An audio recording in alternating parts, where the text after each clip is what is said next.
Hey everyone, for this week's video we're going to be looking at the outfits for Met Gala 2022. I briefly outline why I think an outfit is the best and why I think it's the worst. But having said that, take whatever I say with a grain of salt because I ain't no fashion designer, honey. All I know is what I think looks good, if that makes sense. Where did my ring go? Normally I have a ring on my hat. Completely forgot it.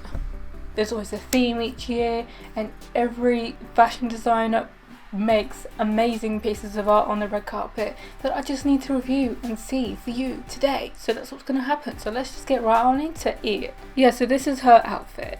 And apparently this was Marilyn Monroe. So it was one of those Met Gala interviews where she said she had to lose a certain amount of weight in like 3 weeks to fit into the dress. But judging by what I saw on the red carpet, I still feel like it didn't fit right. I mean, it's pretty obvious because she's got this massive sort of like probably the most softest jacket on the planet around her arms and it's covering her ass.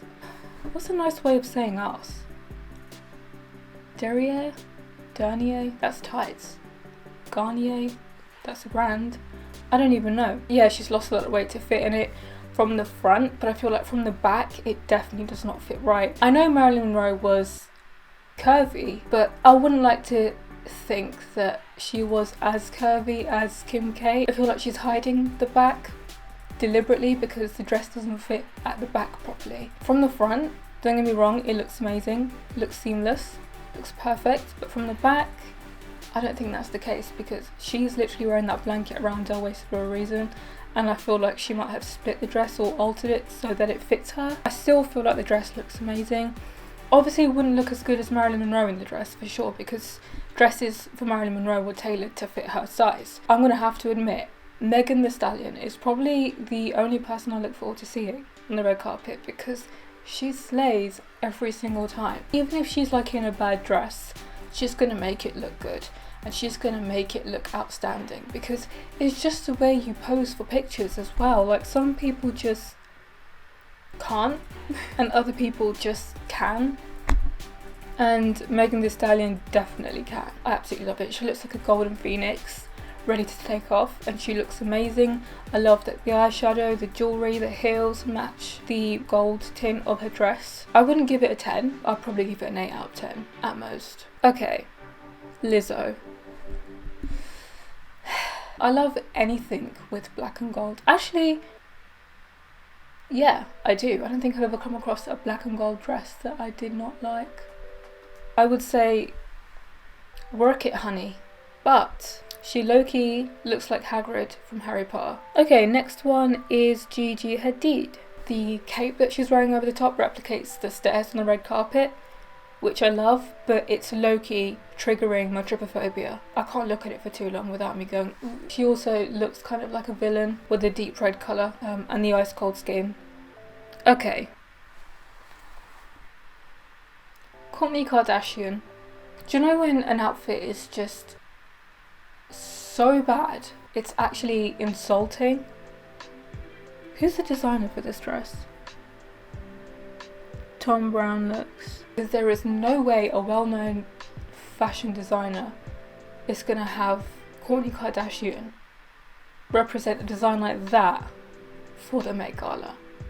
It's actually rude. I'm not even joking. Like, I understand how some outfits are like controversial deliberately. You know, if it's like a really bad outfit and you know it's like someone's got to wear a bad outfit for it to be viral online and for people to talk about it. Now, do you know what? I don't even know what it is that she's wearing. Like, it's an absolute mess.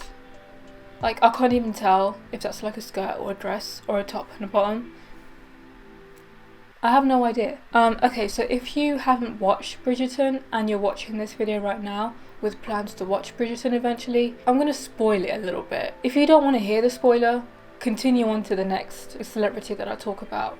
Just a warning, just in case you're like, oh my gosh, you spoiled it for me, how dare you. I just want to let you know before I talk about this, but I don't even know what this actress's actual name is. I just know her as Lady Whistledown, to be honest. Love the pink shade, works amazing with her hair and her complexion. I love like the feathers, like the quills, which is very clever because that's what they wrote with. Bridgerton. I love how they overlap the pink and the black. I think that's pretty cool. I love how she's just got so many quills because she is constantly writing, rumouring. Overall, I would say she just looks like a 21st century Lady Whistledown, but in reality, I suppose we don't have that. I suppose we just have the Daily Mail. I love like the modern sort of twist, but they haven't lost the extravagance of the way people dressed back then, and they've just thrown it in, and it's perfect. Next up we have Alicia Keys. I love her gown overall. This is what I want to see. Sparkle. I suppose if you're in a collaboration with Ralph Lauren and Tiffany & Co jewellery, you're gonna get that. You're gonna get glitter, you're gonna get glam. I love the silhouette of New York City on her cape, and it's pretty cool. I love it. Gwen Stefani. Oh, I love that. I love a neon moment on the red carpet, and this is the highlight of every neon. I mean, I say that though, but Valentino had a few people that are in like this bright hot pink colour. I love that too, but this one is way better because it's neon green. I love the bodice, love the dress, love the gloves, love the nails. I just love the colour overall. Looks amazing. We have Rita Ora. Oh no, that's Tina Taylor. Teyana Taylor? Or is it Tina Taylor? Teyana Taylor. That's an interesting sort of tie-dye blue white mix. I like it. I like it a lot. I've actually never seen tie-dye done well. She looks like she could be a superhero, but for like wind. Do we have a superhero for wind? I think this is the outfit that the superhero should definitely wear. Since Teyana Taylor's already in it, she'd be perfect for the role. Okay, next one is Kylie Jenner's dress, which again, when I saw it, I was just like, what the f***? It's like she booked in like a last minute baseball game, but then realised it was on her wedding day, but then she completely forgot about the Met Gala at the same time, so they just used a ton of toilet roll as like a last minute cover up for the event, and I'm just there like, what the hell? Okay, so this next one, okay, who designed that? Prabal Gurung. We've never come across that designer before. That is such an ill-fitting dress. Or is it just me? Maybe it's the angle she's standing in, maybe it's her posture. I'm not sure, but it don't look right to me.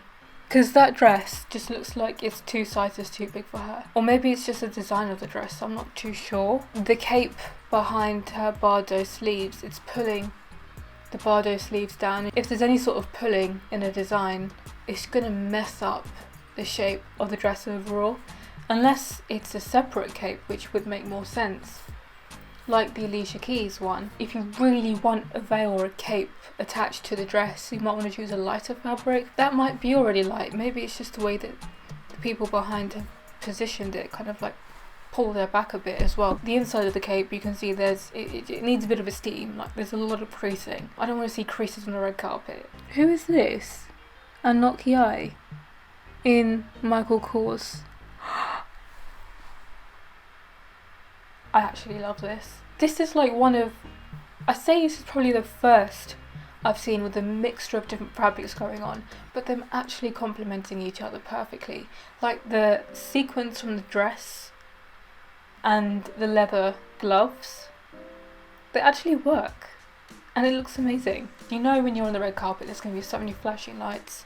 You're going to have lights from all different directions, and you know it's going to hit the dress in certain ways, and it's going to make the colour of the fabric look different in certain light and different in less light. And like having like a combination of like extremely light points and extremely dark points of the shade of the dress looks immaculate. Like you get the whites, you get the dark pinks, you get the hot pinks, you get a slightly medium light pink.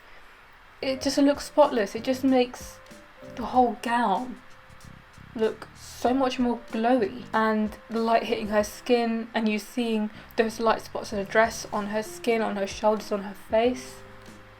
The glow is amazing. Okay, so remember when I said glowy? This here is the opposite of that. The posture is so important on the red carpet because you can make a dress which is a 4 out of 10 look like a 7 out of 10 based on the way you pose in it. And this posture isn't helping at all. She just looks cold. And because she looks cold, it just makes her look more cool toned. And because she looks more cool toned, it makes her look less glowy, more dry as well. I mean, there's a fine line between glowy skin and straight up greasy skin, because you'll see that in pictures too. That there is just too dry. But yeah, I feel like I'd rather look more glowy than dry, if that makes sense. I've forgotten how to do my outro. That's it for this week's video. If you did enjoy watching, please do leave it a massive thumbs up. If you're new to my channel, please don't forget to click the subscribe button as well as the bell next to it to be notified instantly of when I next upload, and I shall see you all for next week's video. Bye!